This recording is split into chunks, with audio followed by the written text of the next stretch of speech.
Hello, Archie Dunlop here with Talking Astrology with Archie on Friday, March the 8th, 2024. Today I want to talk about a few people in American politics and government. And I want to start by talking about Victoria Nuland. So Victoria Nuland is I think she's the acting Deputy Secretary of State. In other words, she is Antony Blinken's effective deputy. And she has announced that she is retiring. Was a bit of a surprise. She's only 62 years old. She would seem to have a bit more mileage, but no, she's retiring. This does raise a question about why she is retiring. So Victoria Nuland is someone who has been very much associated with what's been going on in Ukraine. In 2014, she was involved with the Maidan revolt or putsch, however you want to see it. She was in Kiev handing out cookies to protesters, hence some people have called her the Cookie Monster. And she's, had a long time association with the State Department, being an employee of the State Department. I think perhaps not in the Trump administration. And she is a neocon. She has been, I think she was US ambassador to NATO at one stage. Associated with people like the Clintons, and she's very strident, and she's being really active in terms of pushing for this war in Ukraine. And there is this question about why she has decided to retire. Has she just decided she'd had enough, or was she pushed? Does this indicate a change in American policy, that at some stage the United States are just getting sick of this war in Ukraine, and that she is just the wrong person to have around? I mean, she is, I would have said, not a very effective diplomat. This is not the way you do diplomacy. And she seems to have this personal involvement in Ukraine, which probably has something to do with her sun in Cancer, and I'll be going into that when I look at her horoscope. I also want to consider very briefly Nikki Haley and the chart for when she suspended her campaign. It's not really that I'm particularly interested in Nikki Haley. It's more, what impact does it have on Donald Trump? Because he just had his Super Tuesday sweep, where he's sort of pretty much now the effective candidate for the presidency. He's now the Republican nominee, and Trump has also had this success in terms of the Supreme Court. I think they voted sort of 9-0 again to not uphold the Colorado court was trying to get him off the ballot. So he's had that success. So what is going on with Donald at the moment? And one of the things I think is happening is that his Jupiter-Uranus trine is being triggered, and I want to look at that, and I want to consider a few other people who do have a Jupiter-Uranus trine. For example, the Emperor Caligula had a Jupiter-Uranus trine. Jupiter-Uranus trines, often seen to be fortunate, but Caligula was, of course, a monster. Pretty psychopathic emperor, if you believe Suetonius in his account of the 12 Caesars. And of course, we had that film with Malcolm McDowell as Caligula. But there was also a Jupiter-Uranus trine during the summer of 1946.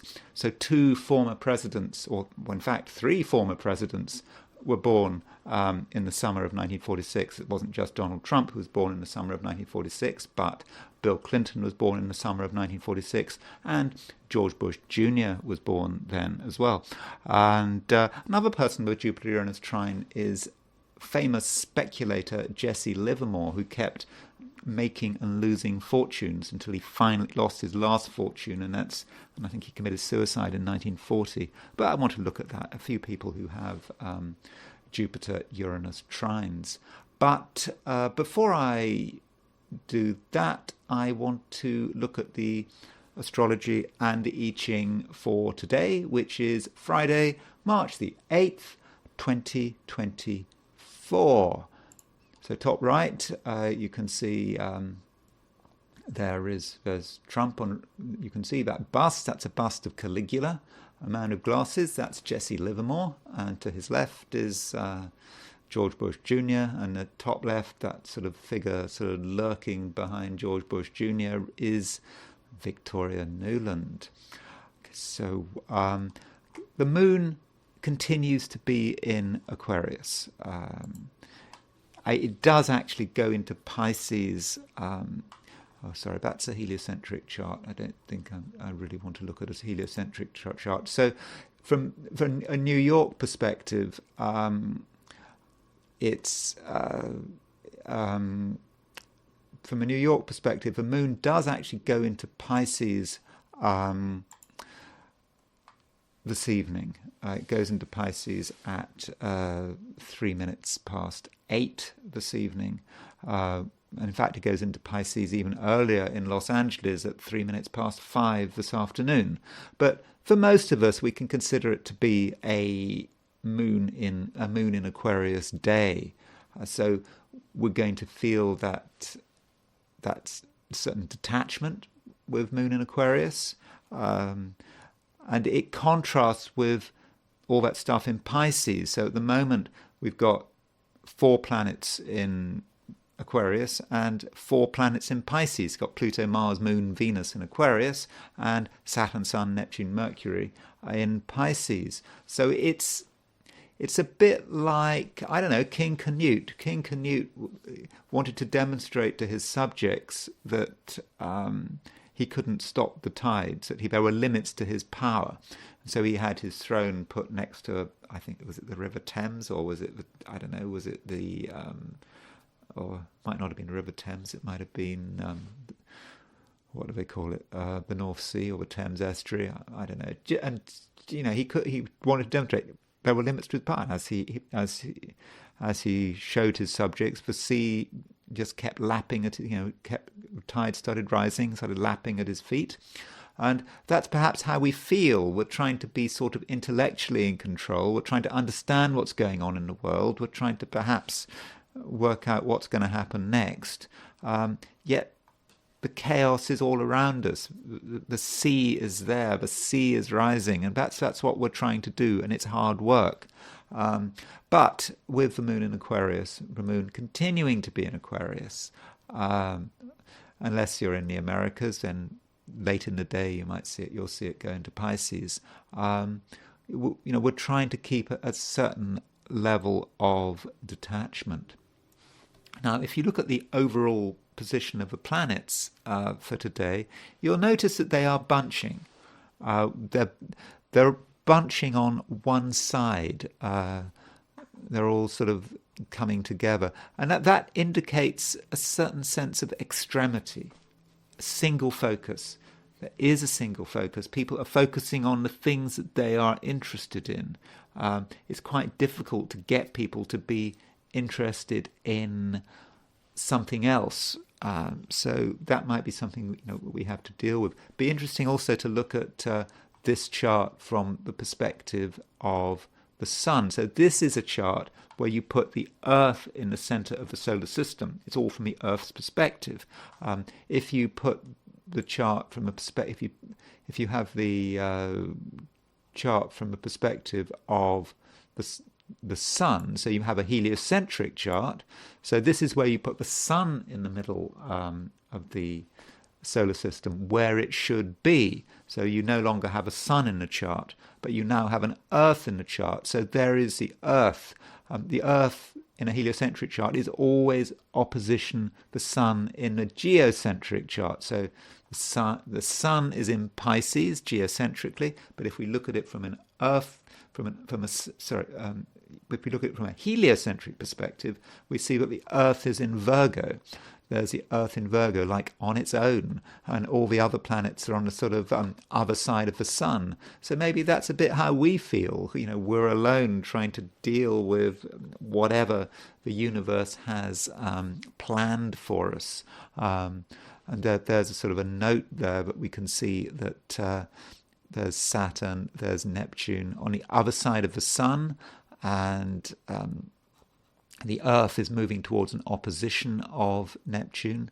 And in fact, the Earth is this is from a heliocentric perspective. The Earth is on the Saturn-Neptune midpoint at the moment, in a general sense. And I think that reflects a lot of the fear that people feel down here on Earth. We're trying to organize, we're trying to control things. It's like Canute demonstrating to his subjects that he can't control the tide. We can feel the tide rising. We want the tide to stop, but we can't stop it. And I think having the Earth on the Saturn-Neptune midpoint is very much reflecting that. Of course, from a geocentric perspective, it's the Sun on the Saturn-Neptune midpoint. So it all depends on the perspective. Now, the Moon in Aquarius does make a few aspects. It makes a conjunction to Mars. Moon conjunct Mars today. Moon conjunct Mars, and the Moon makes a conjunction to Venus, and it makes a square to Uranus.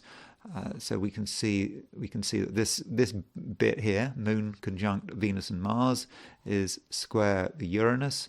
And so Moon conjunct Mars, we certainly have to be careful of argument.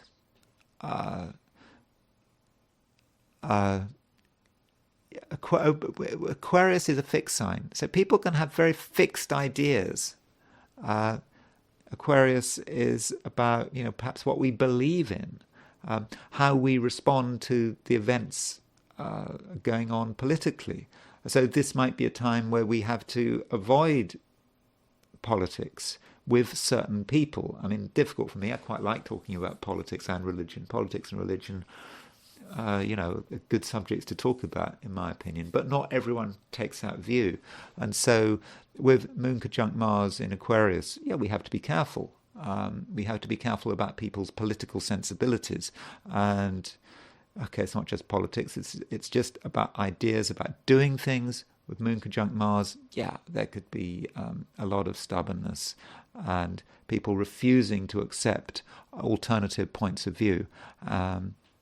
Yet the Moon does make a conjunction to Venus, and sort of Venus is sort of,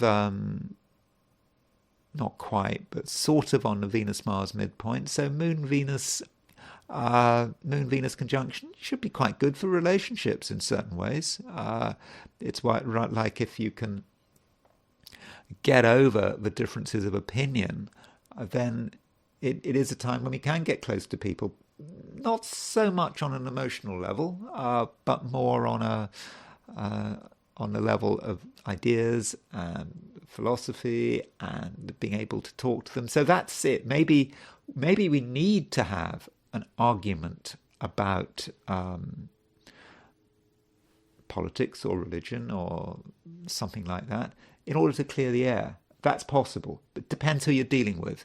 If you're dealing with people who are sort of mature and balanced and are not overly emotional, that seems to be fine. Of course, if you're dealing with people who just refuse to see reason, refuse to consider alternative perspectives, then obviously you should not be having an argument with them, because then, in that situation, things could really get out of control. And probably things are going to be intensified by the fact that Mercury is conjunct Neptune and it is square Jupiter. So Jupiter, we've got a Jupiter semisquare Neptune in the sky anyway. Jupiter is 45 degrees from Neptune, so that's very much about people's hopes for the future, people's optimism, what they would like to happen, perhaps their fantasies, wishful thinking. And Mercury comes along and sort of activates this Jupiter semisquare Neptune. So with Mercury semisquare Jupiter, there could be a lot of talking and a lot of disagreement. And Mercury conjunct Neptune, well, on the plus side, Mercury conjunct Neptune can be sort of psychic, telepathic, being able to communicate in unusual ways.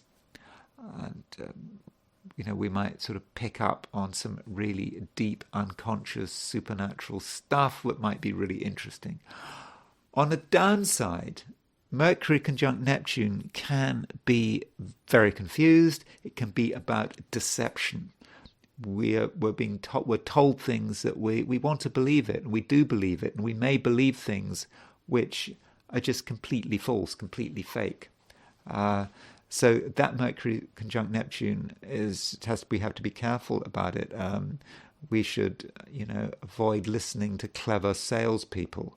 When there's talk about money, it's quite possible that someone has got something wrong. There's a false calculation, or in certain cases, someone is trying to rip us off, trying to maybe even steal from us, effectively, trying to get us to sign up to something that is not going to do us any good. So that Mercury conjunct Neptune, we do have to be very careful with it. But for some of us, I'm sure no one watching this video, but some people might be tempted to be deceptive with Mercury conjunct Neptune. Mercury conjunct Neptune in Pisces can be about lying. Or perhaps we feel we have to tell a lie. In fact, even if we're completely honest, we may find ourselves in a situation today where we feel we're forced to tell a lie.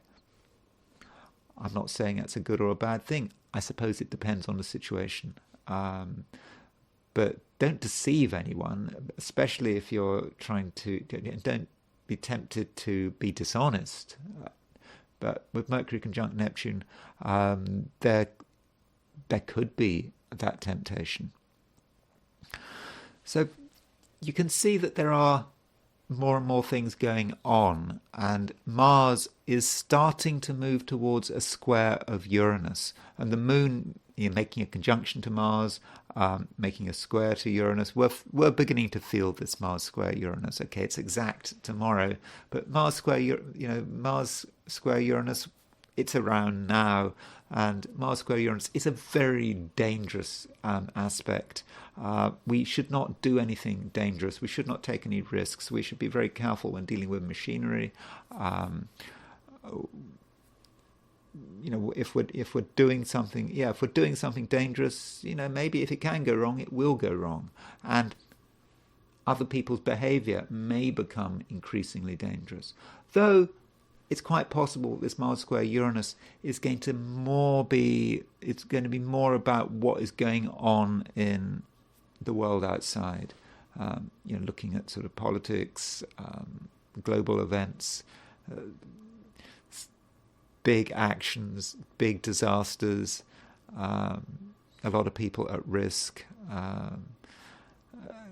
governments, armies throwing their weight around. When there are trouble spots all over the world, you know where they are, we don't have to mention them. So that could be another way in which Mars square Uranus is working. But I'll be talking more about Mars square Uranus when I look at the astrology for the weekend. Because remember, over the weekend we haven't just got Mars square Uranus, we've also got a new moon, and the new moon and the Mars square Uranus are very much tied in with each other. But now I'm just going to look at the astrology that I've just been talking about, but from the perspective of each of the 12 signs. So these are my forecasts for the 12 signs for today, which is Friday, March the 8th, 2024. Aries, you feel as if you are cranking up. You're not entirely satisfied with the way the world is, and you do feel that something needs to be said, something needs to be done, and you are tempted to do something dramatic. One reason for this is that you're starting to feel the influence of a square aspect between Mars and Uranus. This aspect between Mars and Uranus is exact tomorrow, but you are feeling it. I mean, after all, Mars is your ruler, and it's square Uranus. Uranus is a planet of revolutions. It's a planet of upset. It's a planet of earthquakes. And now you're feeling, something needs to change. Something needs to budge, and your emotions are pushing you in this direction as well. However, it may be best, Aries, if you try to keep it as an inner process. Yeah, you can feel that something has to be changed, but do you really want to tell people what's on your mind? Do you want to take dramatic action right now? I think you can, provided you've got a sympathetic audience. So look at your audience. Are they sympathetic? I think there are some people who are sympathetic to your message and are prepared to act in terms of what you say and what you suggest. That's true. But there are other people who are going to resist, and you have to distinguish between the two, because what you don't want to do is get into an argument for the sake of it. I just don't think that would be useful, and it wouldn't be helpful. So do consider what you're doing and why you're doing it, and if you possibly can, Aries, try to be imaginative. Think through the consequences of your actions, because if you act on impulse, there could, I'm afraid, be cause for regret. And another thing, Aries, is you are going to be quite quick to lose your temper. Okay, not in a dramatic, world-ending kind of way, but if things don't go your way, or if someone contradicts you, I don't think you're going to take kindly to that, and you might almost explode, but not explode in a way that people get physically hurt. I don't think, but there is a little explosive about you, Aries. Like a volcano. We can see the smoke, but we can't see the lava engulfing the countryside. But we can see the smoke. We can, the seismologists are telling us to watch out. So that sounds a bit negative. On the other hand, relationships can, in certain circumstances, be properly managed. Now, fairly recently, there was a conjunction between Venus and Mars. So, Mars is your ruler. Venus rules Libra, which is your opposite sign. So Venus and Mars have recently been forming a conjunction aspect. And the moon is actually bringing them together again. So the moon is conjunct Mars, and it's moving towards a conjunction of Venus. So it may be that you and another person have recently separated, or there's been a distance between you and some other person. For whatever reason, this person, for one reason or another, seems to be important in your life. but there seems to be a bit of a distance forming. And the moon is now bringing those two planets together, because the moon makes a conjunction to Mars and it makes a conjunction to Venus. And that seems to be good. That's something that it seems to be favourable. If that doesn't apply, then this moon's conjunction between Mars and Venus can, in certain circumstances, bring about a new relationship, perhaps through a third party. So maybe, it's Friday, maybe it's a good day for socializing if you feel you want to get in touch with someone or meet someone new, make new friendships, new partnerships. Now might be the time to do it, provided, of course, you don't lose your temper and perhaps you keep some of your thoughts and ideas to yourself, and you don't get offended by the first thing anyone says, especially if they're talking about religion or politics, because there are a lot of issues that are very controversial, but that's not what it's all about. That's not what a human relationship should be about. People should be able to get on fine if they have massive disagreements about political subjects. At least that's my opinion. But maybe that's because I'm a Gemini. Taurus, you are actually quite ambitious today. I would have said you're very ambitious today. There are things that you want, and you don't seem to want to wait until next week. You want them now. That's fine. I think you can get them. In the process, you might cause a little bit of damage, but there is scope for being diplomatic.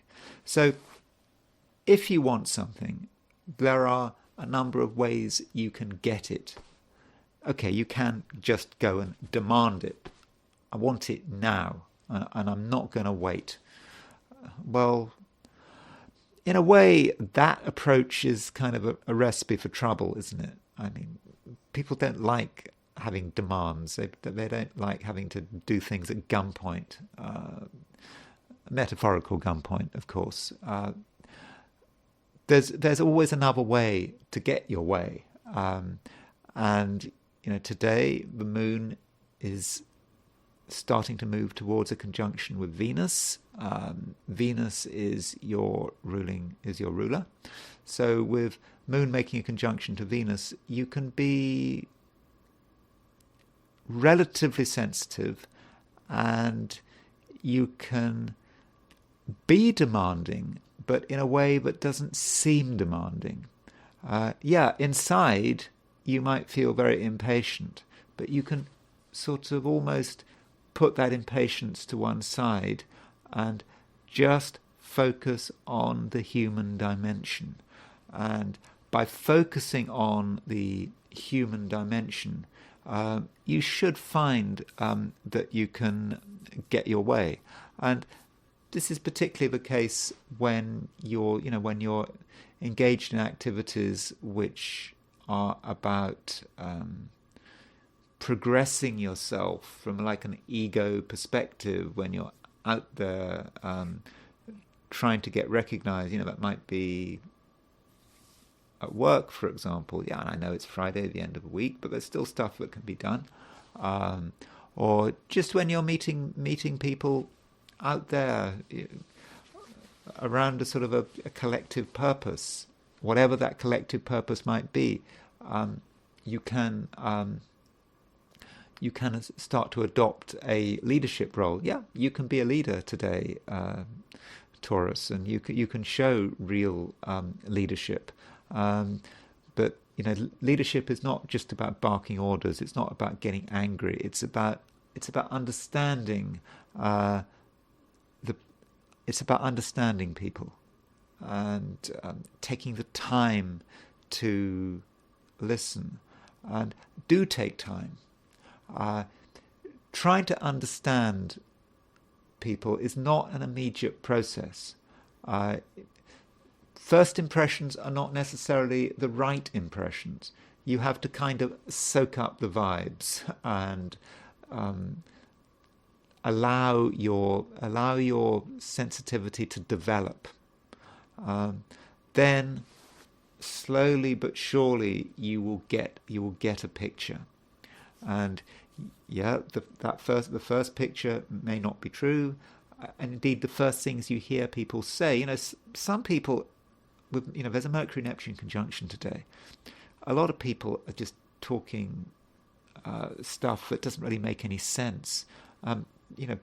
Being a Taurus, often you like to look at things from a surface material impression.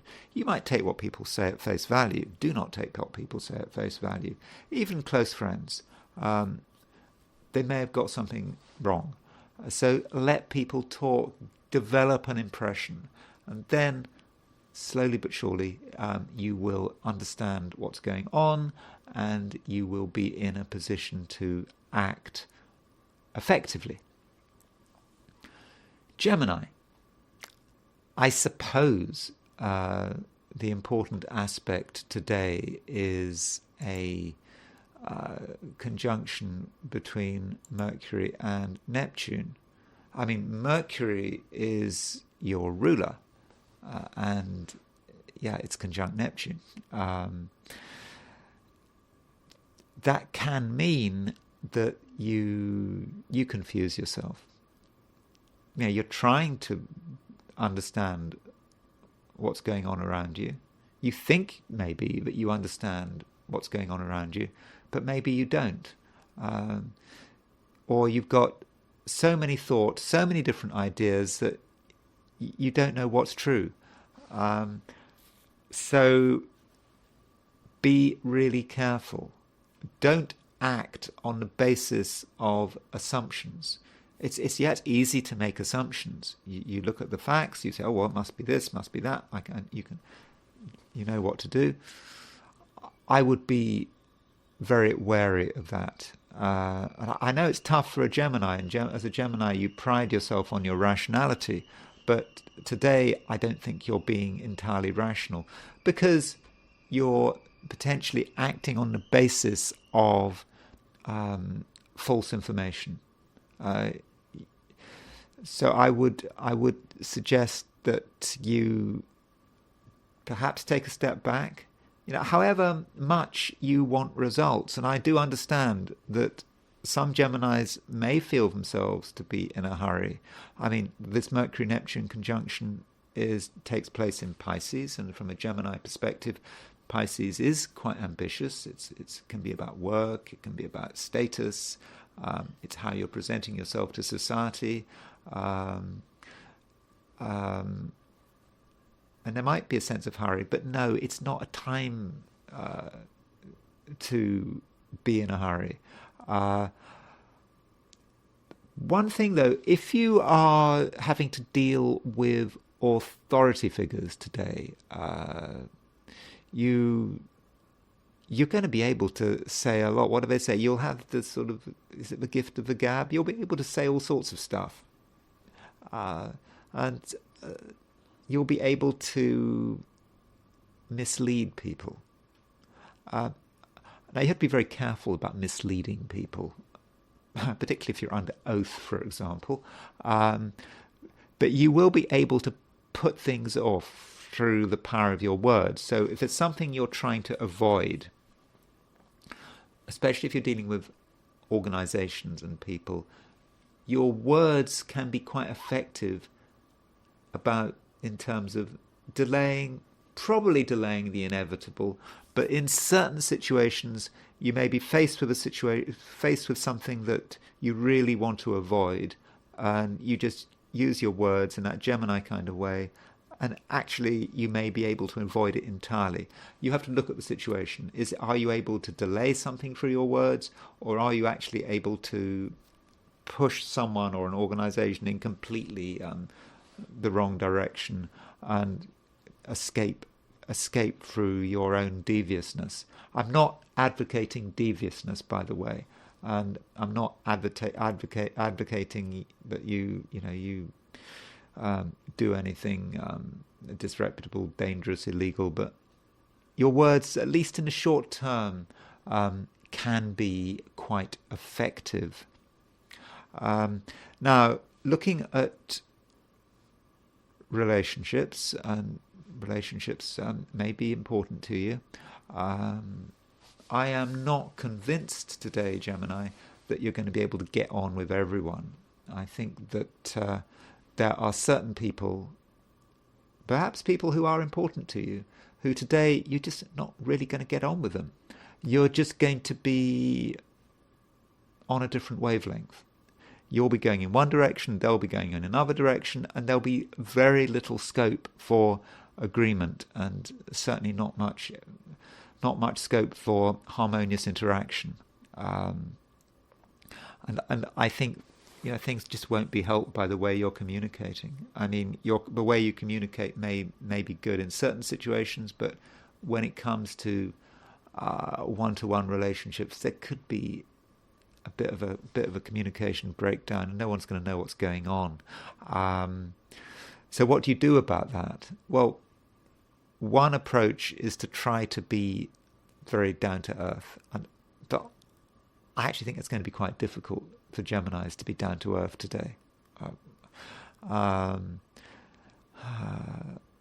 Another approach possibly is to steer clear of one-to-one relationships. When you're getting really close to someone, that's probably best, because you have to ask yourself what can be achieved. I suspect that nothing much can be achieved, and you may find that your attempts to get close to someone actually lead to you getting further away from them, because it might seem that you and this other person have different priorities, different interests, and really you don't have much in common. That's not necessarily the case, but it just might seem like that today. So a bit of a warning there, but I think that if you can be a little bit detached, remember Moon is in Aquarius. So in terms of relationships, try to deal with people, as a group, not as individuals. Try to be detached. Avoid emotional involvement. Then I think that the day should be okay. So overall, Gemini, I think today could be quite difficult, in the sense that you could end up confusing yourself and other people. So I'd probably say try not to take on too much, even if you feel impatient, even if you feel in a hurry. Don't take on too much, and just be aware of the impression you're having on other people, because the things you say could be extremely confusing. Cancer. The moon is your ruler. It does continue moving through Aquarius. So I think yesterday, Cancer, when I was talking about the moon moving through Aquarius, I was kind of indicating that it's not ideal having a moon in Aquarius, because it perhaps makes you a little bit too introspective.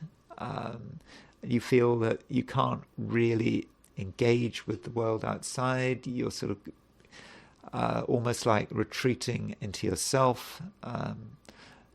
But things are changing.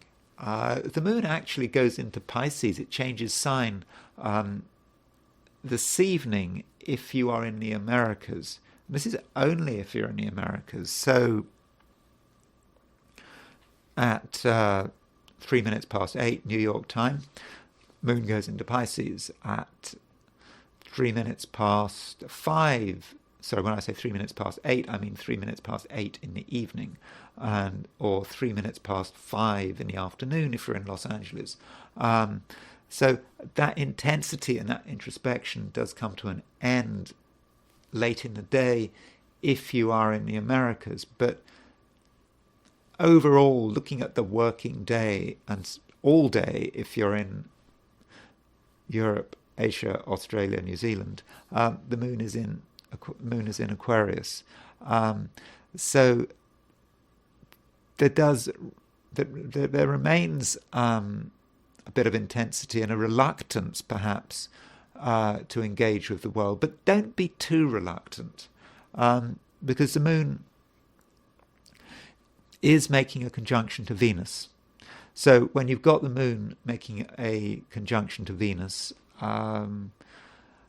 really, you can get on with people. You can get on with the world. You may not feel like it, but by keeping your distance emotionally, but by keeping back the important stuff, just revealing the stuff about yourself that you want to reveal, you can create there can be a useful communication there.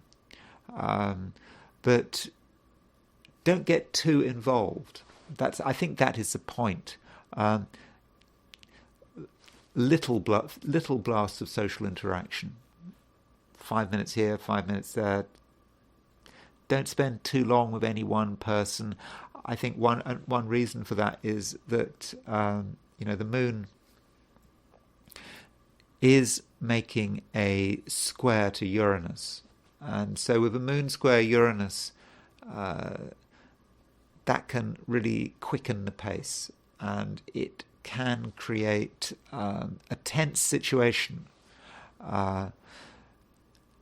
especially when you're with people, when you're in a crowd. People can get stubborn, people can get angry, people can be unreasonable, and I think you just have to be aware of that danger. So it probably argues for a sort of a surface approach. You dip your toe in the water, maybe a bit like King Canute.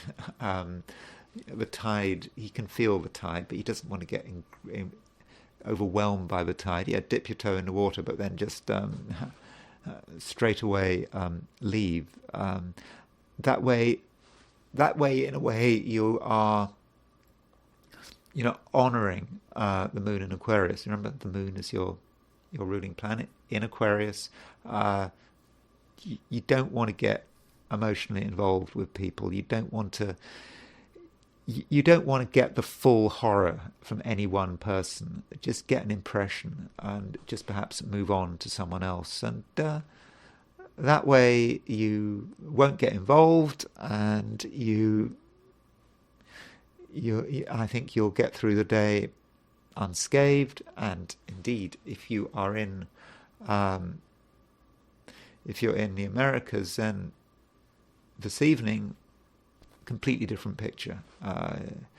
You may feel that the atmosphere is very changed, and that you can be more yourself. You can tune into your emotions more, and I think things will be a lot less intense this evening, again, for American Cancerians only.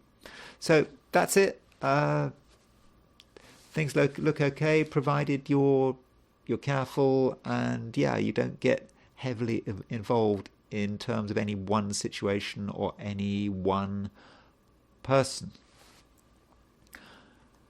Leo. Relationships continue to be important, I think, because there's still a lot of action in Aquarius, and Aquarius is your opposite sign. We do have a conjunction between the Moon and Mars, and a conjunction between Moon and Venus, and this does mean that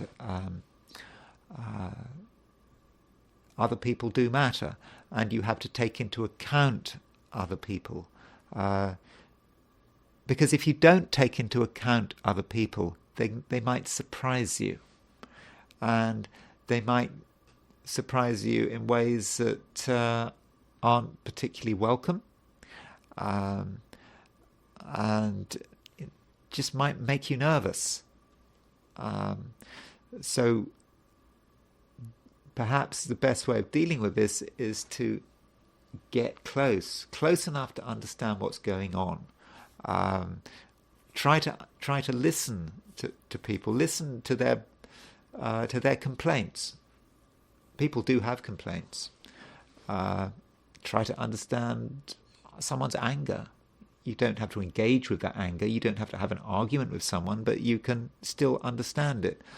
Because if you do have this kind of engagement, you've got two advantages. First advantage is obviously you're going to be able to understand what's going on, and forewarned is forearmed and all that kind of thing. But also, if you engage with another person's anger and complaints, you may, in some respects, be calming them down. You are showing an interest, and so you may be able to diffuse a difficult situation before it actually happens. And I know that's difficult, and you may have, as I said, there may be a certain amount of fear today.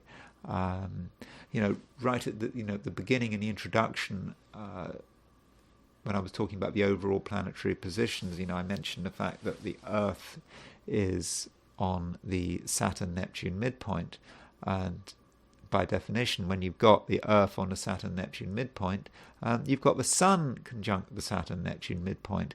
So if the Sun is your ruler and it's conjunct the Saturn-Neptune midpoint, that may talk about some of your fears, because Saturn-Neptune as a pair is about fears. You're trying to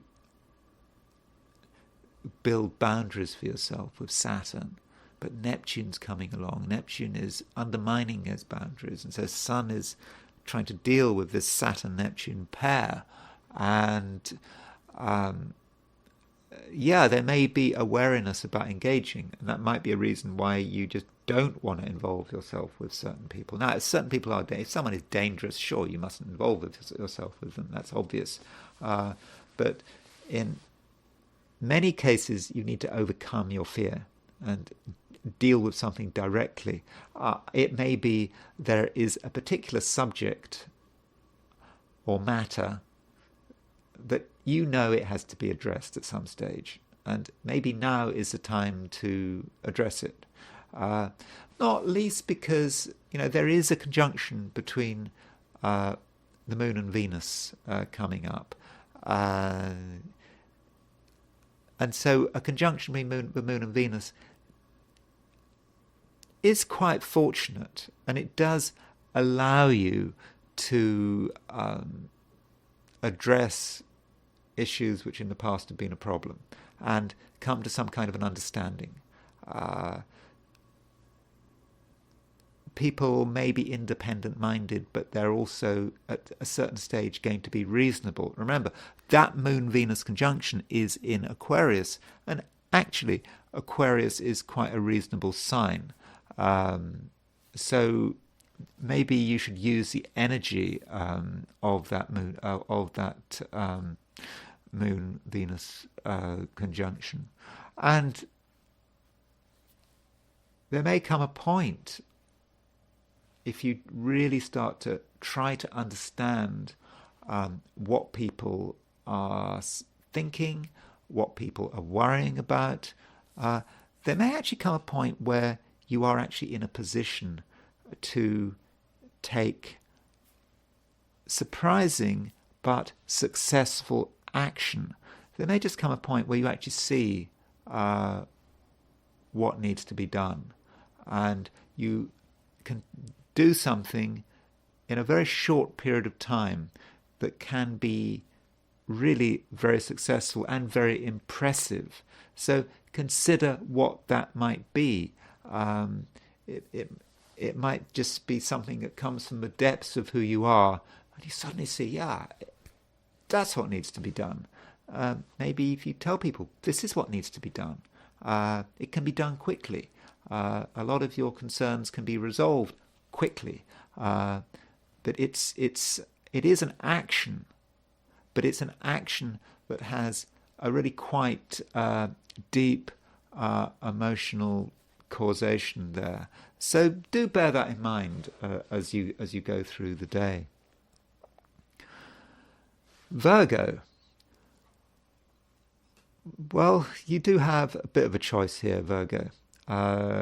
Do you try to understand what's happening around you? Because it is complicated. I mean, you know it's complicated. Or do you try to just sort your own life out and not worry too much about other people and their problems and their issues? Which way are you going to go? I think the safe approach, Virgo, is possibly just to be a typical Virgo, a typical textbook Virgo. Things need to be done, just do them in your own way, and just don't worry too much about what's going on in the world. The day will pass, and before you know it, it'll be Saturday.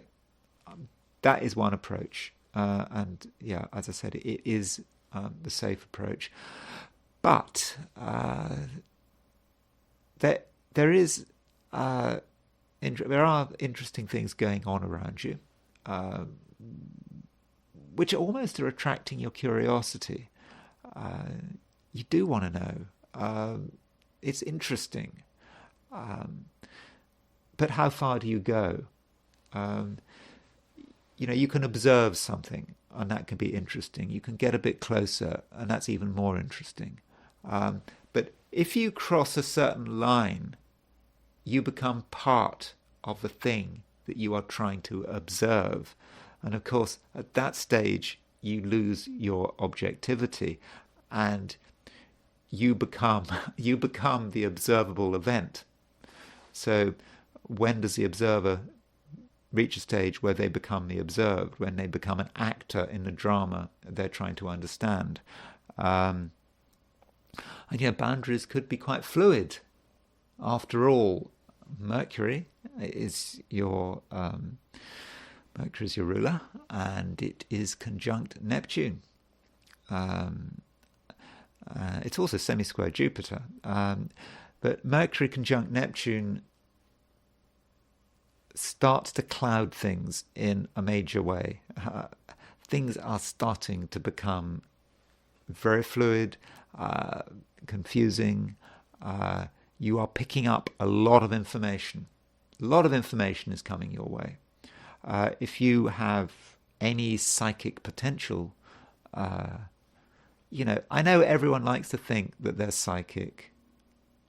All that psychic stuff. I remember when I first started learning astrology, I was obsessed with psychic stuff, going to psychic fairs. I did go to a psychic fair, but it's, maybe you get out of that. You start to realize that psychic events are kind of rarer than you hoped for. But I suppose if you're into astrology, the psychic stuff probably does interest you. And if there's any chance of psychic stuff happening, well, when it's got to be today, hasn't it, Virgo? After all, Mercury is your ruler. It's conjunct Neptune. Give yourself a chance to be telepathic. Give yourself a chance to predict the future. I don't know about the more scary psychic stuff, like moving things with your brain. I don't think Mercury, psychokinesis or something like that, moving things with your brain. I'm not really talking about that kind of thing, or the even scarier stuff like using your psychic abilities to set things on fire. No, Mercury Neptune is not in a fire sign. But yeah, you are more telepathic than usual, and you are going to be able to pick up on people's thoughts and feelings. And yeah, the closer you get, the better you'll be able to pick up on their thoughts and feelings. Of course, the closer you get, the more vulnerable you become. That's my point. When does the observer become the observed? So you have to make a decision, really, about how close you want to get. And I think that in terms of one-to-one relationships, there does have to be a limit to how close you get. The reason for that is that Mercury's your ruler, it's semi-square Jupiter. Jupiter rules the other from a Virgo perspective. After all, Jupiter rules Pisces. Pisces is your opposite sign. And Mercury semi-square Jupiter may indicate a disconnect. Even with someone who you know very well, even with someone, there may be a spouse, even then there can be a disconnect. And so I would perhaps suggest that you avoid getting too close to people in a one-to-one situation, however well you know them, because there could be a sense in which you really don't get them, or maybe they don't get you, and it may actually be that a close relationship can be mutually inhibiting, can close you both down. Maybe it's because you've got you and someone else, you're both trying to be in control. You both have clear ideas of boundaries and control, and you and the other person don't really like being too close to each other today. And I think you should just accept that, because I said tomorrow's another day, things will be different. Libra. Moon continues moving through Aquarius. And while the moon is moving through Aquarius, it makes a conjunction to Libra, and Libra is your ruler. So in many respects, Libra, I think it can be a very fortunate day, because you are going to be able to express yourself. And expressing yourself, as I think I was kind of applying sort of yesterday and even the day before that, does not mean that you have to be on the phone. It doesn't mean that you have to be talking to people endlessly. Self-expression doesn't need company. And that's perhaps what Libra needs to recognize. Self-expression is very personal. You can express yourself when you're on your own. And doing something that is artistic, creative, clever, something that is a fundamental expression of who you are, and you do not need an audience. It's just as valid without an audience as with an audience, and that is something, Libra, you really do need to recognize. Now, that doesn't mean to say you cannot interact. After all, the moon is making a conjunction with Venus. Venus is not just your ruler. It's also a general planet of relationships. And indeed, the moon is separating, well, it depends on your time zone, but by and large it's separating from a conjunction of Mars, moving towards a conjunction of Venus. So we do have that Venus-Mars conjunction, which I spent a long time talking about a week or two ago, is back on the agenda temporarily. The moon is bringing it back together, and that Venus-Mars conjunction can be about relationships, and it's in a part of your chart that is often connected with harmonious relationships with romance. I have my questions about that, but a lot of astrologers like to associate the supposed fifth house with relationships. It's the fifth house because you're Libra, so if you count 5 from Libra, so Libra 1, Scorpio 2, Sagittarius 3, Capricorn 4, Aquarius 5, Moon, Venus, Mars in the fifth house. So, with the fifth house, yeah, I think you can get on with people. Romance is a possibility, provided it is on your terms. Everything has to be on your terms. So if romance is a possibility and that's what you want, why not? I mean, because there's the moon is conjunct Venus, conjunct Mars, and conjunct Venus. So if things happen on your terms, I do think that is looking good. Try not, though, to be too emotional today. I don't think emotions really work, especially angry emotions. That's why it's so important for you to give priority to your own creativity and to put yourself first. You do not want to be in a position where you're involved with someone and they get angry or they tell you what to do. You don't want that. Or you have to engage with someone else's emotions. Other people's emotions can waste a huge amount of time.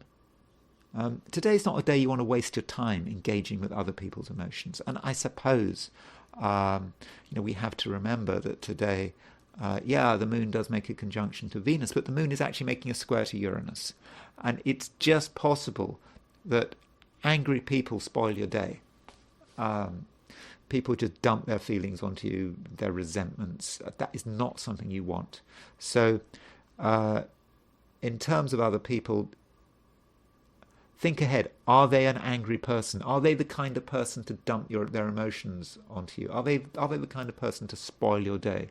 Well, if they're that kind of person, then you should avoid them, because it looks like a day when things can really work out for you, provided you give yourself respect. You've got to respect yourself, and you've got to make sure that you only hang out with people who have complete respect for you and your individual creativity. Scorpio, you kind of want things to be done on your terms or not at all. I think that's your general approach today. It's because the moon continues moving through Aquarius, and from a Scorpio perspective, Aquarius is it's quite an introspective sign. I've been talking about this for a couple of days, and you're very jealous, I think, of your own privacy, and you're not going to want disturbances and interruptions. That's the starting point. But I think that you have to consider the possibility that it's not just your stability that matters; it's also other people's stability. And I think that yesterday, when I was talking about your sign, I was suggesting that you had the capacity to heal. You could be a force for good. I don't know what you were doing yesterday. I don't know whether you took advantage of that opportunity. I don't know whether you made the world a better place yesterday. But I think today, I would say some of that. I mean, yesterday there was a sextile between the moon and Chiron. Okay, that moon sextile Chiron isn't there anymore. But there is a conjunction between the moon and Venus. And Venus does represent another person, potentially, a person who you can make their life better if you want, if that is something you want to do, without doubt. And specifically, you may be able to ground someone. Someone who is not sure of themselves, perhaps floating around a bit, and you're just a person to anchor them. You perhaps need to remind them, what is valid and what is true, and what is vague and deceptive and not worth having in their lives. So perhaps that's something you can do, Scorpio. And although, Scorpio, you are quite into your own space, from a relationship perspective, you are able to initiate things. You can initiate new contacts, new relationships, new linkages. The community around you can benefit from your actions, because, Scorpio, you can take the initiatives needed to bring people together. And in order to do that, you don't really have to go out of your way. You don't have to take risks. You don't even have to break free from your Transylvanian earth, which might be very important to you. You can stay in your Transylvanian with your Transylvanian earth, and still create a sense of community around you. So Scorpio, do use that advantage. I should also say that you are creative today, in a very imaginative way. I think your imagination today is on great form. And I think it's going to be on even greater form this evening if you are in the Americas, because the moon goes into Pisces, depending on where you are. New York, it goes, if you're on the Eastern Standard Time, it goes into Pisces just after 8 o'clock in the evening. If you're on the West Coast, California, etc., it goes in at 3 minutes past 5 in the afternoon. So even then, even if you're in other parts of the world, your imagination is on really good form. But you can conjure up all sorts of images going through your mind. But and perhaps you need to bring these images down to earth. So if you have dreams, daydreams, rambling thoughts, don't just let them disappear. Don't lose them. Bring them down. Write about them. Draw them. Paint them. Sculpt them. That's all something you can do. And so that way you can create something today which really is of lasting value. Sagittarius, are you going to be able to get on with everyone today, Sagittarius? The problem today is that there is a semisquare between Mercury and Jupiter. So Mercury is the ruler of your opposite sign, because obviously Gemini is opposite Sagittarius, and semisquares can be a tense aspect, and that means that, with Mercury semisquare Jupiter, you may find that you and someone else just have different priorities, and have different ways of being. And it's kind of not going to be it's not really going to be the usual issue for Sagittarians. Sometimes Sagittarians can find people boring, too focused on the wrong things. Today it might be the opposite. Jupiter is in Taurus. Jupiter's been in Taurus since May of last year, and so I think for many Sagittarians there is a desire for stability and for security. That's okay. And Mercury, by contrast, which represents the other person, is conjunct Neptune. Mercury is all over the place. And I think you might find that certain people are all over the place, and in a way that you don't really appreciate. And you then have the question is, what do you do? Do you want to try to bring people down to earth? It could be hard work. Might be a lot of effort. And even then, you might not be successful. So it might be best to recognize that certain people should be avoided, and that maybe close relationships should be treated with great caution. After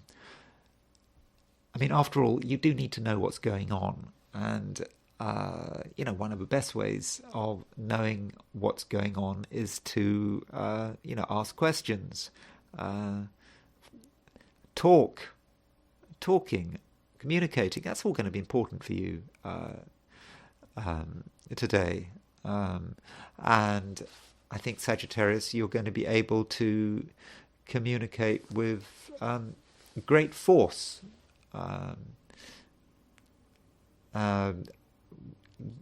You will be able to make it quite clear what you want, what you don't want, and I think people are going to listen to you. After all, the moon is making a conjunction to Mars. It's making a conjunction to Venus, but the things you say could, in certain circumstances, be a little bit disruptive. We do have to remember, that tomorrow there is a square between Mars and Uranus. It affects everyone. And this Mars-Uranus square is beginning to build up now. Already we're beginning to feel it, and we're beginning to feel the real potential for disruption of that square.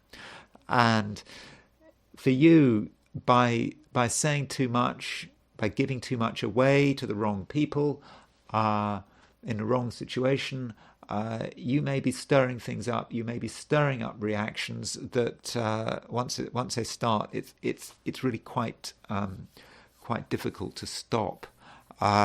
So I do think a bit of discipline is going to be required there, and I think you have to choose your arena carefully. Many Sagittarians are going to have decisions about where they're going to go. There's, you are where you are, but there's another place you might want to go to. There may be several different places you want to go to, and it's important that you make the right choice. You want to go somewhere that is where you can be constructive, where your ideas can be listened to. Because actually, today, Sagittarius, you've got a lot of ideas, which you want to give a lot of force to these ideas. These ideas may be about business, they may be about art and creativity. You've got ideas, definite ideas. And you need to have the right audience, and there may be several possible ways of expressing yourself. You have to choose the right place. Consider, where will you be respected the most, and once you've decided where you're going to be respected the most, then you give it everything you've got. So that's what you have to do. It's an okay day, but I think the main thing today, Sagittarius, is be very wary of one-to-one relationships, because there might be a misunderstanding or a disagreement or just a general incompatibility, but a passing incompatibility. It's not an incompatibility that's going to go on forever. Capricorn, you may experience today a few delays.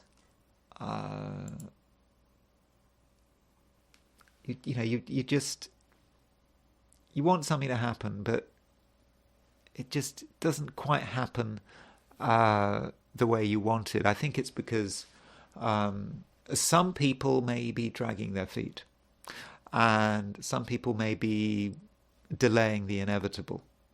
Maybe it's you delaying the inevitable, but you can see the way things should be. You can see the way things actually should be working out, but not everyone's on the same wavelength. So yeah, there's a lot of foot dragging today. Can't this just last for another day, another week, another month? That seems to be the attitude. Now, as a Capricorn, you're practical. You can see the way things are, but it's so tempting to just go along with it, to go along with that sort of atmosphere of sort of delayed reality. Maybe because you're trying to be nice. Maybe you can see that other people everyone else wants to go for the delay things. So why don't you just join the crowd? I think that would possibly be unwise, but then you also have to ask, to what extent can you really force things through? I think what you can do is explain to yourself and also explain to the world out there what happens if particular courses of action are followed. So, for example, if someone is doing something or not doing something that is important, then you don't tell them, oh no, you can't, you're being irresponsible. You instead tell them, okay, this is what you want to do. If you do this, then this will happen, and this will happen, and this will happen. And is that a situation you're happy with? And perhaps by explaining to people what might happen if they continue on their current course of action, there might be a sense of shock there. And then you will start to get the change that you are looking for. But it does apply to yourself as well. You're quite capable of burying your head in the sand. And so if you are burying your head in the sand, and if you're just ignoring something important, then maybe you should just spend 5 minutes just thinking, okay, if you bury yourself's head in the sand, if you don't do this by this particular date, what are the consequences going to be? And by explaining the consequences to yourself and actually starting to worry about those consequences, then it might be the worry that gives you the incentive to take clear and decisive action. And I should remind you that from a financial perspective, there's still a lot of activity in Aquarius, and from a Capricorn perspective, Aquarius tends to be a money-orientated sign. I think you are thinking about money. You're wondering about money, and maybe some of the action that is being delayed does relate to money. Maybe it's at one level it's easier to do nothing. But the moon is making a square to Uranus, and so that might be a bit of a shock about money. When you actually ask yourself the questions, you might have a sudden realization, and that realization may be difficult. But again, that's another sort of impulse to take action. Finishing up with relationships, well, the moon is making a conjunction to Venus. Moon, a very important planet in terms of relationships, especially for a Capricorn, making a conjunction to Venus. That is about finding ways to get on with someone. Maybe one person in particular, maybe several people. But that moon conjunct Venus is in Aquarius. Aquarius is not an especially emotional sign, but it's a sign about maybe about mutual respect, at least understanding someone on an intellectual level through sort of rational interaction, communication. So yeah, it's a good time to be able to get to know someone from a perspective of sort of intellect, rationality, maybe a bit of talking. Emotionally, yeah, not so much. I don't think that Moon-Venus conjunction is particularly emotional. So yeah, if there's someone you want to get to know with that Moon conjunct Venus, then now might be the time to take the initiative. Aquarius. So the moon is moving through the last degrees of your sign, and it makes a conjunction to Venus. And so I think Aquarius, this does make you fairly charismatic. I mean, you've been charismatic for quite a long time, because there have been all these planets moving through Aquarius. You've had this Venus-Mars conjunction in Aquarius. Yeah, in fact, Venus is very soon going to leave Aquarius. So you might as well take advantage of Venus while it's there before it moves into Pisces, because Venus is in your star sign, and the moon, or your ascendant sign or your moon sign. It depends how you're looking at these 12 sign readings. I know a lot of people like to look at it from the perspective of their ascendant, not their sun and their star sign. The sun sign and the star sign, by the way, are the same thing. But the moon is making a conjunction to Venus.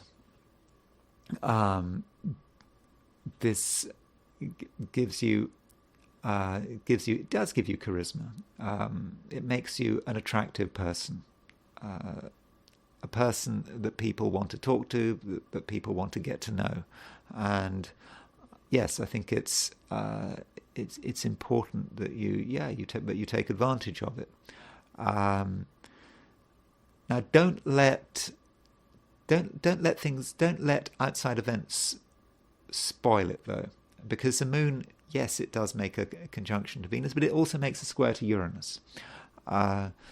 So you might find that there are things that you hadn't entirely planned for, which cause a bit of disruption, especially in terms of dealing with people. You think everything is fine. You think you just want to talk to someone. You want to say hi.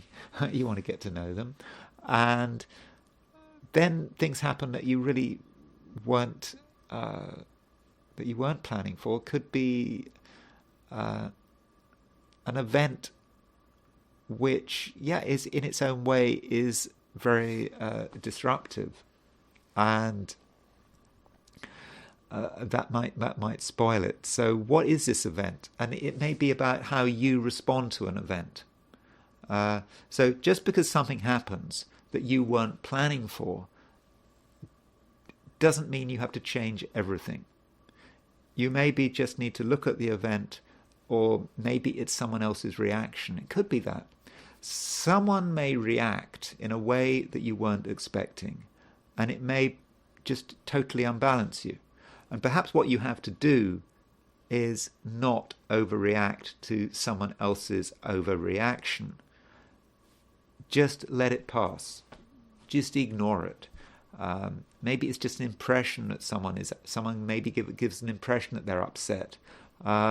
Maybe they are, maybe they're not. But if you keep things moving, then maybe that disturbance will be forgotten, and you can just move on. Though I should say that some people today are worried. Not you, but I think some people are worried. They are concerned that things are spiraling out of control. They're interested. Yeah, they are into control, and they're terrified of losing control. They may not reveal it to you. They might kind of try to rationalize it, but the worry is there. So whenever you're with someone, whoever they are, consider the possibility that under that confident exterior there are real concerns, and try to imagine what those concerns might be. And so maybe you can do something to put someone at their ease. Even if you think there's no problem, assume there is a problem, and you can perhaps do something to put someone at their ease, and that's going to make further communication much easier. Use your sensitivity. I mean, you're not entirely insensitive, actually, Aquarius, and if you listen to your feelings, I think you'll get an idea about what someone is really worrying about. So if possible, try to address worries before they get expressed. Pisces, probably the main aspect today is a conjunction between Mercury and Neptune, which is in your sign. It's right at the end of your sign. This conjunction between Mercury and Neptune might have an influence on the way you come over, the way you express yourself. You're capable of coming over in a way that is actually quite confusing, and people may find it really difficult to understand you. Mercury is in your sign. It's conjunct Neptune. Mercury is a planet of communication, and so make sure you make a special effort to be clear. And this misunderstanding it's not personal to you. I think it's about what's going on today. This Mercury-Neptune conjunction affects everyone. And Mercury, of course, is ruler of Virgo, which is your opposite sign. So there are a couple of people around you who are also capable of being misunderstood, of not making themselves clear, which means that no one, if there's a danger where everyone is talking a different language, almost, and no one understands what's going on. And matters are not helped by the fact that Mercury, that this planet, which has a special connection with you and other people, is semisquare Jupiter, and Jupiter is, of course, your ruler. And so, how do we understand the semisquare between Mercury and Jupiter? Well, we just could understand it as a misunderstanding. It's about you and someone else, or it could be an organization. You and the other, that's something else. You are trying to communicate, and the communications just get nowhere. Or it's worse than useless. I mean, you just create misleading impressions, and no one knows what's going on. I would therefore suggest that today meetings, and particularly important meetings, should be avoided. Try not to come to decisions. Try not to really do things that rest on an understanding of another person, because I don't think you get it, and I don't think the other person gets it as well. We're just dealing with a misunderstanding. Plenty of scope for misunderstanding there. And try as hard as you like, you're not going to get the full picture. So I would therefore suggest, Friday, last day of a working week. Well, ideally Thursday should have been the last day of the working week, because I just think that today, Friday, I'm just concerned that you're not going to be able to accomplish very much, especially if other people are involved.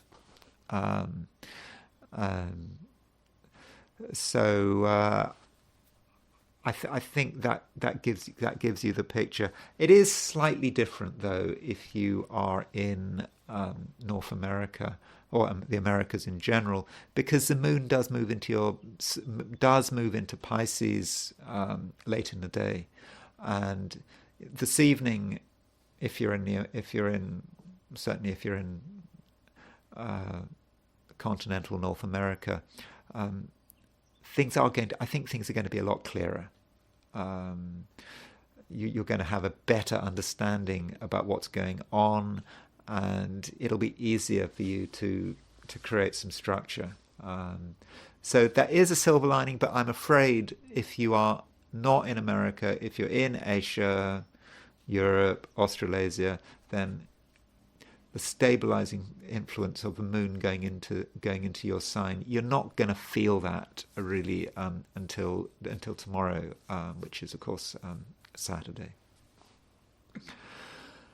Okay, so I am now going to look at today from the perspective of the I Ching, and I ask the question, what is Friday going to be like for those watching the I Ching section of this video?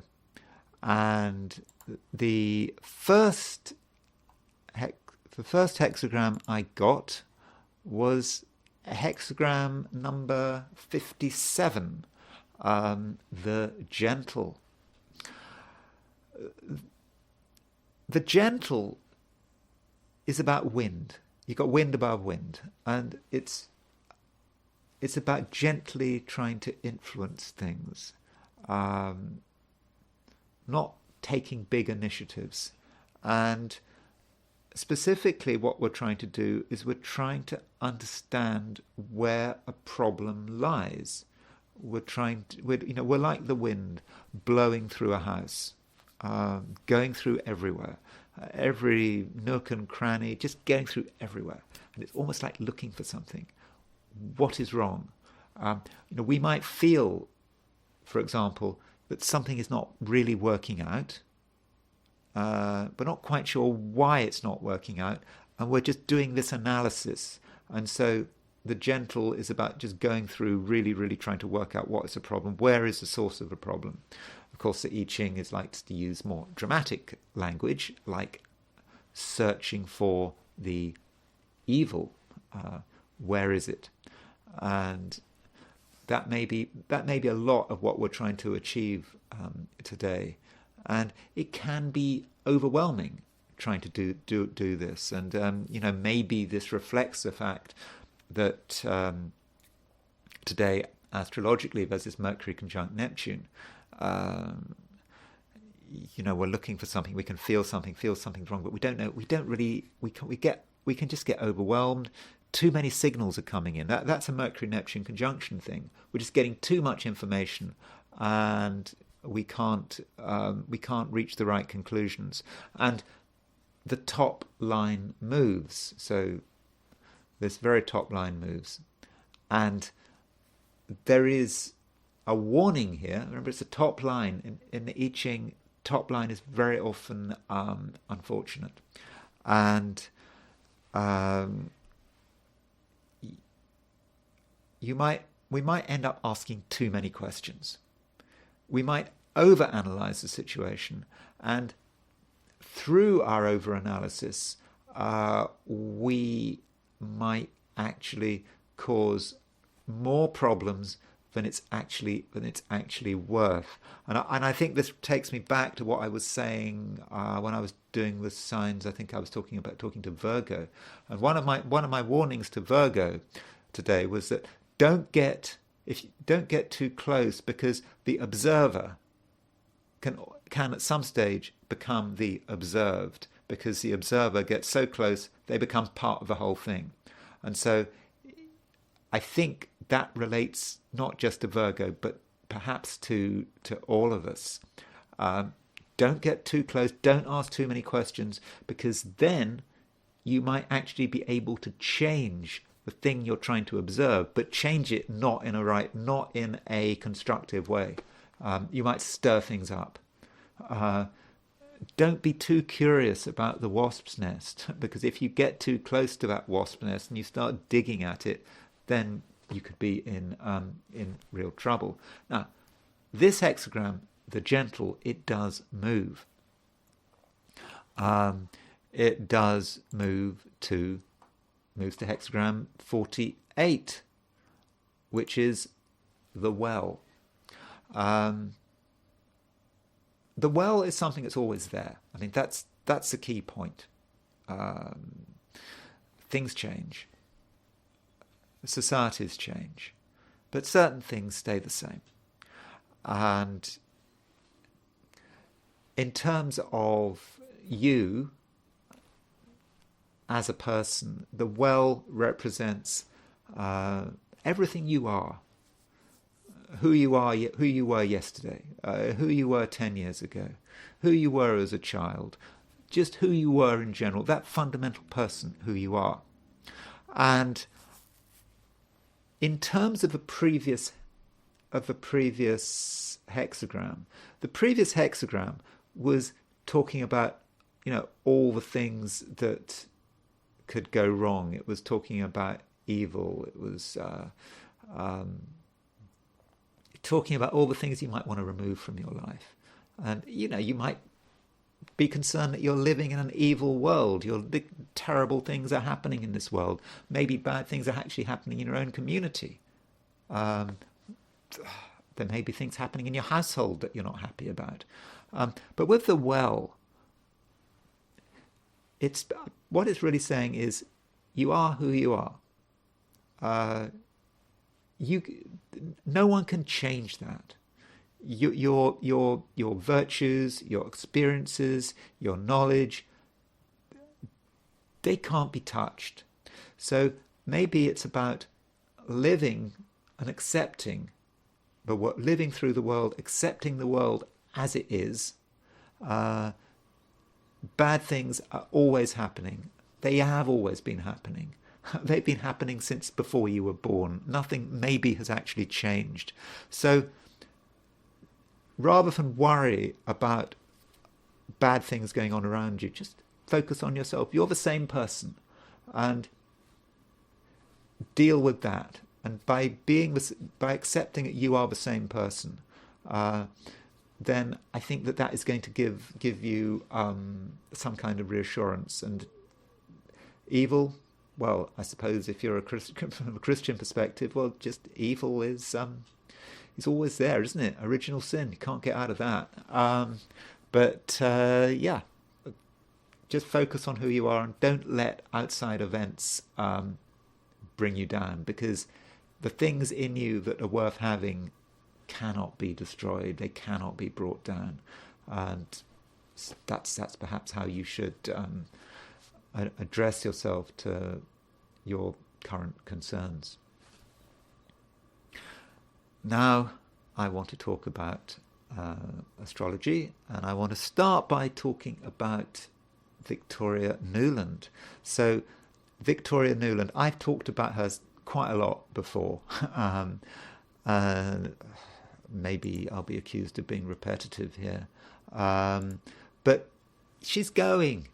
She's retiring from the State Department, as I understand it.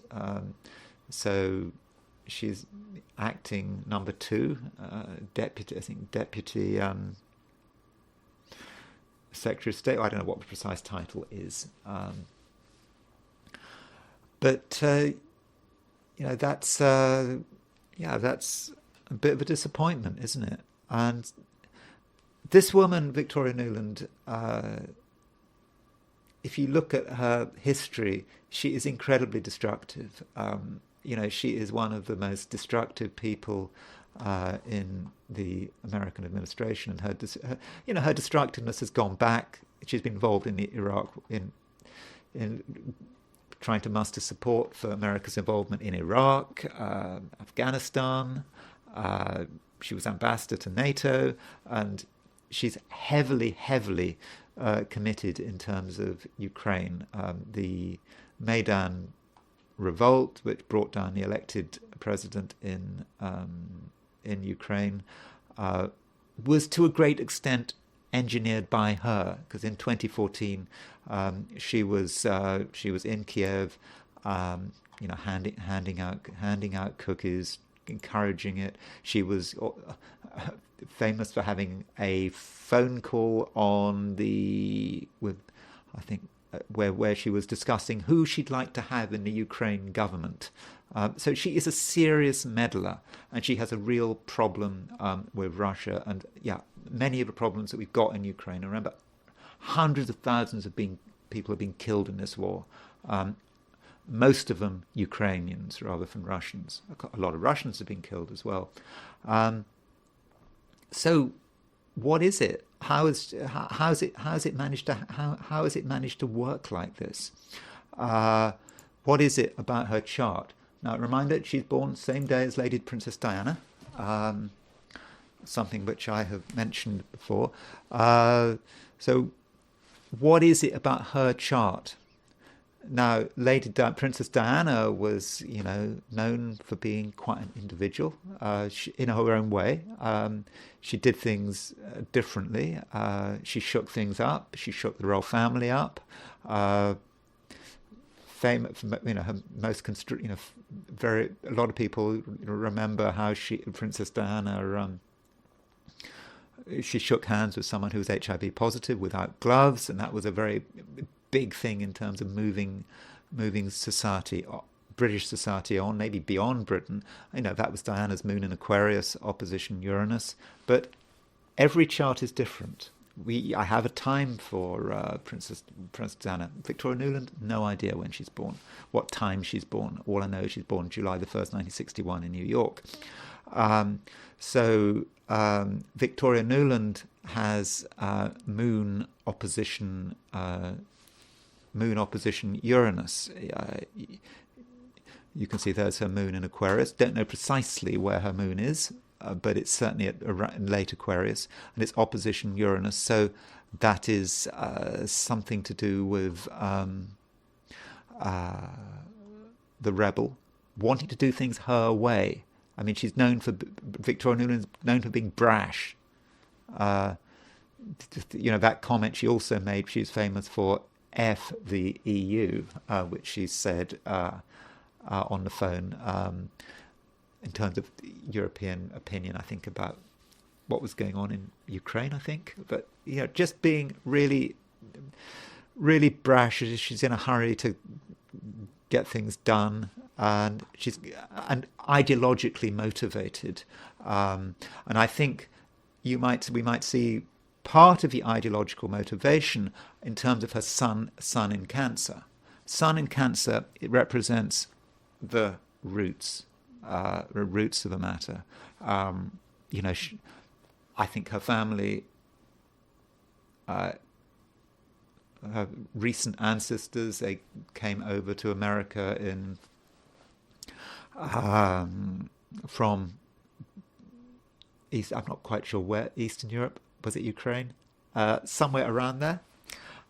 So you've got all of that history, family history, coming over to the US, and then so she's bringing all that with her, and in the process, she's breaking the whole principle of George Washington's farewell address at the end of the 18th century. But you shouldn't be an agent of, you shouldn't bring these rivalries and problems from Europe in the end of he was talking about the end of the 18th century, with you to America. It should be a clean sheet. But no, she's brought all those issues of Europe with her. And in a way, she's contaminated, one of the persons who's contaminating the State Department with that. And, her ability to contaminate the State Department is perhaps, you can see if you compare her chart with the chart of the USA. So here is a chart of the USA.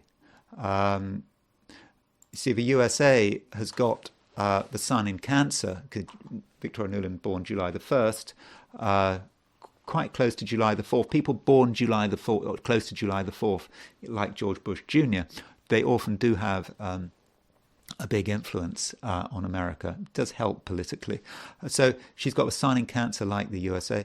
The USA has got its moon at 27 Aquarius. So Victoria Nuland has the Sun in the same sign as USA. She's got the moon in the same sign as it. So that helps her get into the highest levels of government, and helps her have the influence that she actually had.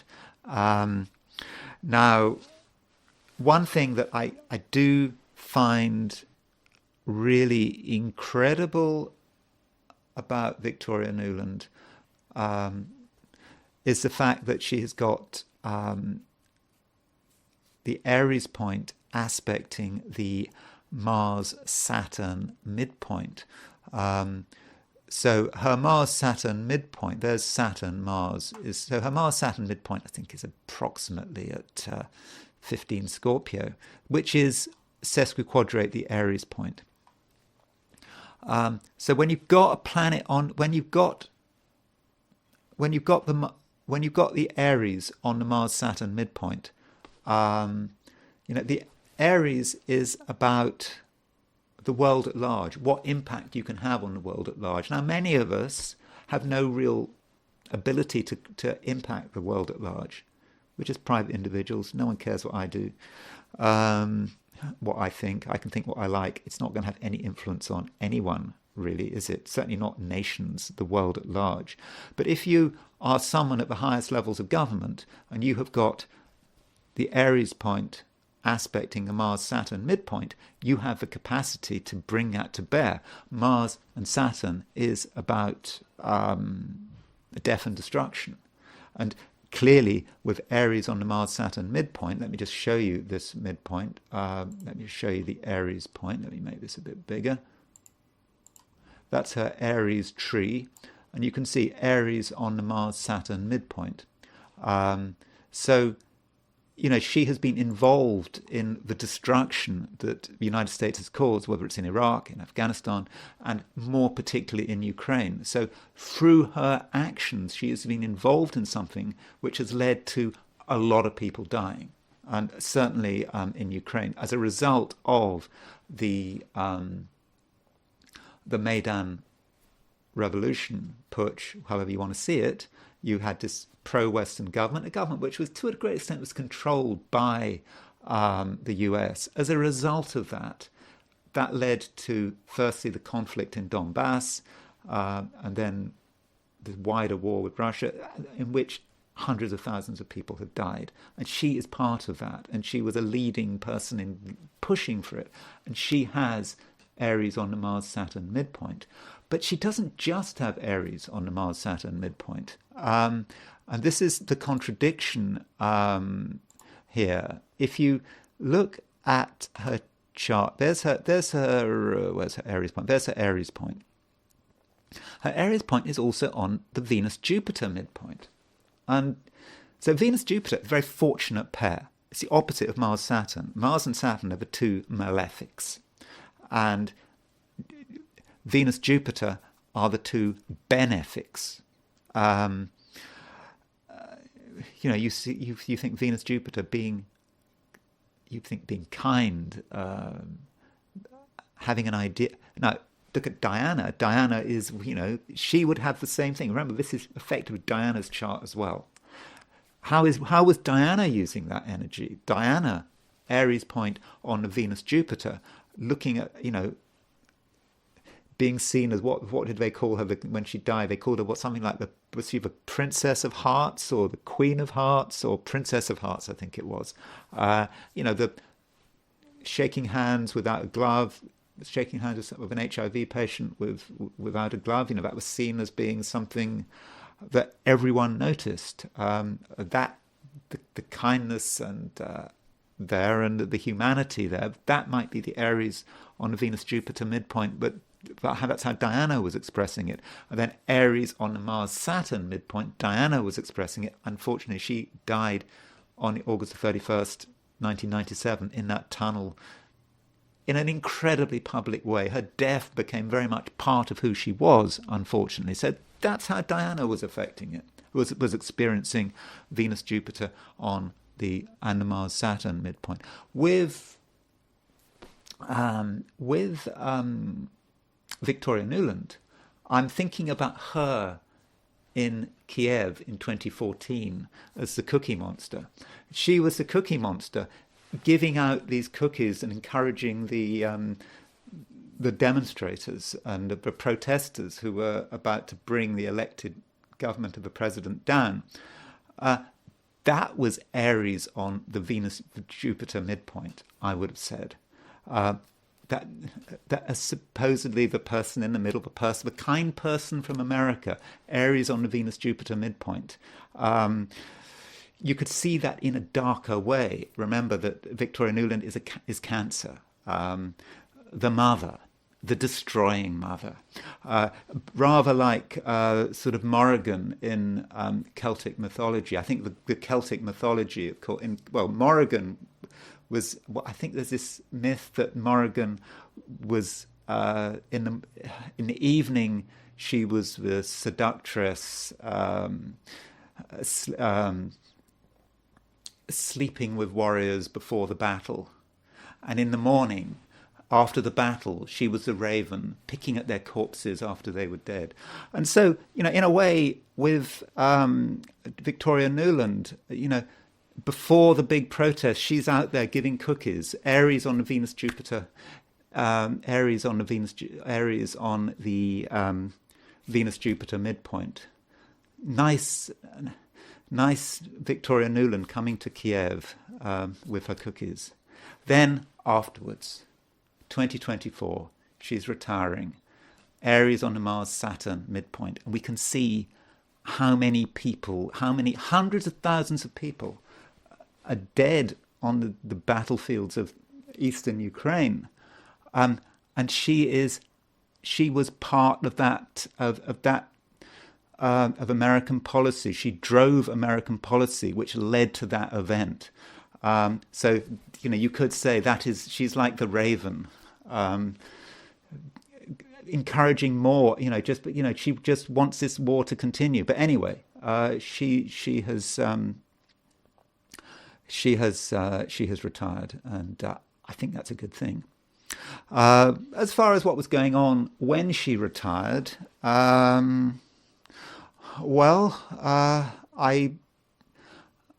looked at her directions, her primary directions. Sorry, not primary. I mean solar arc directions for around now, and. I'm not going to spend very long on this. Victoria Nuland in her chart, she has a Sun Venus semisquare. There you can see Sun Venus semisquare. She's actually got a Venus Uranus opposition with Sun on the Venus-Uranus midpoint. And what was happening was that Neptune, solar arc directed Neptune, so we were moving her planets approximately 62 degrees from when she was born. So we moved this so solar arc remember I don't have a time of birth. So solar arc directed Neptune was kind of opposition her Sun. It had just got past the sesquiquadrate of her Uranus and was applying to a sesquiquadrate of her Venus. And so I think that she had Neptune, solar arc degrees, Neptune opposition her Sun, represents the entire chaos that she was starting to experience, perhaps, that she's perhaps was starting to see what was going wrong in Ukraine, partly because of her and the neocons' doings. And yes, that solar arc Neptune is semisquare Uranus, semisquare Venus, opposition her Neptune. So perhaps the direction was part of it. One final thing is her lunar return just prior to her retirement. This is her lunar return for February the 9th, 2024. This was when the moon, every month the moon returns to where it was when you were born. So the lunar return, it did have a new moon, and that new moon was sort of square Uranus. So that sudden change, we don't know, of course, where precisely her moon is. So it's a pretty inexact lunar return. But having that new moon in Aquarius square her Uranus was perhaps part of it. Oh, and also one should say with Victoria Nuland, she has her Jupiter at 5 Aquarius. So, but I think that was the 25th of January full moon was right opposition her Venus, her Jupiter. So that might have had some impact on it. So that's Victoria Nuland. I now want to just look quickly at the Jupiter-Uranus square, Jupiter-Uranus trine, and how the people who had it. So Nikki Haley has announced a suspension of her campaign, and there is the chart for the suspension of her campaign. And I'm not particularly interested in how that suspension affected Nikki Haley, but still, I will just indicate what I think was important. Remember, Nikki Haley, another person. I don't have a time for Nikki Haley, but here's Nikki Haley's chart in the middle. Nikki Haley was born January the 20th, 1972. We don't even know what her sun sign is. She could probably have sun in Capricorn, but she could have the sun in early Aquarius. But I suppose one of the main things going on is there was this Chiron North Node conjunction, which has been around for some time. But you can see that at the time of the suspension, the Chiron North Node conjunction was opposition her Mars.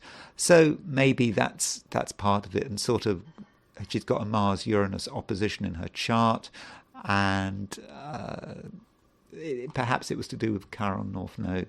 But that's not the issue, really, is it? It's the fact that with her suspension, that's the last major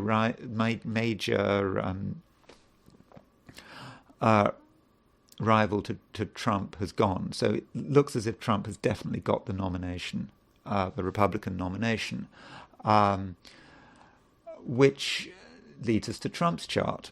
So here is Trump's chart. And so I was asking the question, what did Super Tuesday, which was obviously last Tuesday, what did Super Tuesday do to Trump's chart? And so on the outer wheel, I've got the suspension, and on the inner wheel, I've got Donald Trump's chart. Now, what I found interesting about this was the position of Mars. Mars was at 1717. I don't know precisely. I went for 10 o'clock in Charleston, South Carolina. Maybe I've got that a bit wrong, but I'm not looking at precise times here. Mars was approximately at 1717 Aquarius. Trump has a Jupiter-Uranus trine. His Uranus is at 1754 Gemini. His Jupiter is at 1727 Libra. So Mars was forming the grand trine with his Jupiter-Uranus trine. Now Jupiter-Uranus, remember what Eberton said, Jupiter-Uranus is the thank the Lord combination. It's also about freedom, it's about relief. And so Mars on his Jupiter-Uranus, so when Mars hit his Jupiter-Uranus, just started to hit his Jupiter-Uranus, he got news that was, I mean, I think this is expected news, that the Supreme Court had voted 9-0 to not allow, to stop Colorado from taking his name off the ticket, off the vote, the ballot.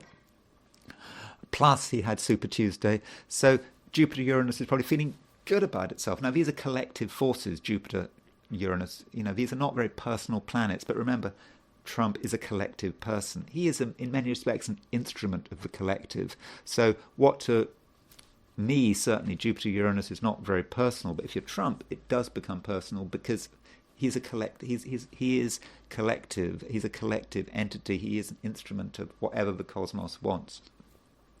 And so Mars hitting his Jupiter-Uranus opposition, and that is a reminder that Jupiter-Uranus does give him a certain amount of luck and enthusiasm. Things go his way. And so I just wanted to look at a couple of other people who have Jupiter-Uranus oppositions. So the Jupiter-Uranus opposition was, let me rephrase that, Jupiter-Uranus trines. Over the summer of 1946, there was a Jupiter-Uranus trine, and of course Trump was born on June the 14th, 1946. Someone else who was born over the summer of 1946 was George Bush Jr. So George Bush Jr. has the same Jupiter-Uranus trine. I think George Bush Jr. is just lucky. I mean, that seems to be him. He's just lucky. I don't know quite what he did. He just it all worked out. He became governor of Texas and president, and he didn't seem to me to be particularly well qualified to be president. But he was lucky, and I think there's no doubt about that. Likewise with Bill Clinton. Bill Clinton, same, born August 19th, 1946. There's his Jupiter-Uranus trine. So, George Bush Jr., Bill Clinton, both two-term presidents. Donald Trump, though, is not yet a two-term president. Two other people who had Jupiter-Uranus trines was Jesse Livermore, very famous investor, this time totally different generation. He's born in 1877, don't have his time of birth. Jupiter-Uranus trine. He was incredibly lucky in the stock market. He made a ton of money and kept losing a ton of money. But that's, really, look him up, Jesse Livermore. His story is quite amazing. I mean, he could make a fortune really quickly, and he would lose it just as quickly, because I think he believed in his luck, although his luck eventually ran out, and in 1940 he committed suicide. And one final point, person who had Jupiter trine Uranus, and I'm just saying this because I know some people here listening to me can't stand Donald Trump, so I thought I'd give you a nice comparison to leave you with, and that is the Emperor Caligula. There's a film he played by Malcolm McDowell. He was murdered by the Praetorian Guard. He was crazy. If you believe Suetonius in the 12 Caesars, Caligula, what did he do? He had his sickness. When he was sick, he overheard some senator promising that he would give his life if Caligula could just survive. And of course, Caligula heard him and said, "Okay, I've survived. I'm alive. Kill yourself." That was Caligula. Didn't Caligula marry his sister? And he was a horrible emperor. And he was crazy, and he was young when he became emperor, and he was just overtaken by his power in a sort of infantile, crazy kind of way. He could do whatever he liked, and so I suppose if you're not a fan of Trump, you'll be pleased to know that. There's Caligula, who's got Jupiter in Virgo, trine Uranus in Taurus. So yes, Caligula had a Jupiter trine Uranus, like Donald Trump. So that's maybe something. If you have a problem with Trump, you can perhaps go away with that. I hope that makes you happy anyway. So that's all I'm going to say for today. I hope you found that of some interest. If you enjoyed the video, I would be grateful if you were to like it. If you're not subscribed and you enjoyed the video, I would obviously be grateful if you were to subscribe. And if you want to buy me a coffee, there is a link in the description. So thanks very much for listening, and I will talk to you again tomorrow.